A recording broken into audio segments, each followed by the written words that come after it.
Who's excited to talk about life insurance? Oh, come on. I know that talking about life insurance can be a buzzkill, but in all seriousness, it is important. So check out this episode of the Benefit Breakdown, where we'll cover the basics of employer-paid life insurance.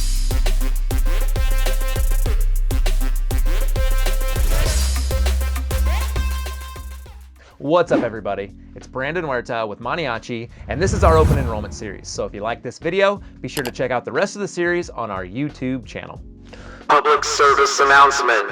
If you already have life insurance, whether it's through your employer or through the individual market, be sure to review your beneficiary details every year and adjust as needed.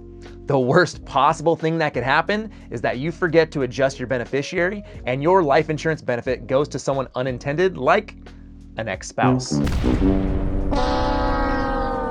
Okay, so the term beneficiary may be foreign to you, but it's simply the person, persons, or entity who receives your life insurance benefit should you pass away. So you'll need to elect a primary beneficiary, but you can also elect a contingent or a tertiary beneficiary. And to keep it simple, the contingent beneficiary is second in line if your primary has passed away, and tertiary is third in line.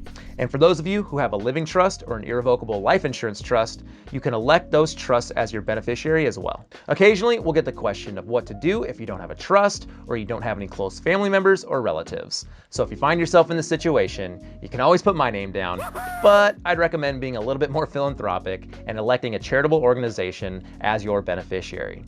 Okay, before we jump into the details of employer-paid life insurance, let's cover the basics of why life insurance is so important. So life insurance is important because it protects your beneficiaries by providing them a lump sum dollar amount if you were to pass away.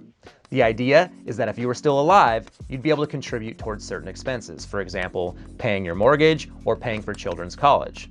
So if you pass away before you're able to achieve your goals, your beneficiaries receive money and can use it accordingly. So now that you have a starting point, let's talk about employer-paid life insurance, also referred to as group term life. This is an awesome employee benefit because there's no cost to you. And some common coverage examples might include $10K, $20K, or $50,000 in coverage, or your employer might offer a benefit that's 1 times or 2 times your income.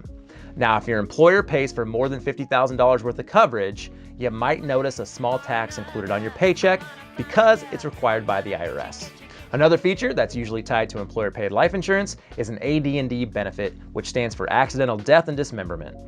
Definitely not a subject to discuss at a dinner party, but essentially, this means that if you were to pass away in an accident or lose a limb, your beneficiary may receive more money. Employer-paid life insurance is great, but sometimes you need more coverage. So check out the next episode in our open enrollment series, where we discuss how much life insurance coverage you need, and we also talk about voluntary life insurance options that may be available through your employer.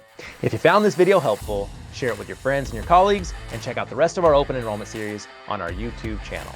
And stay tuned for our next episode, where we help make your healthcare experience less painful.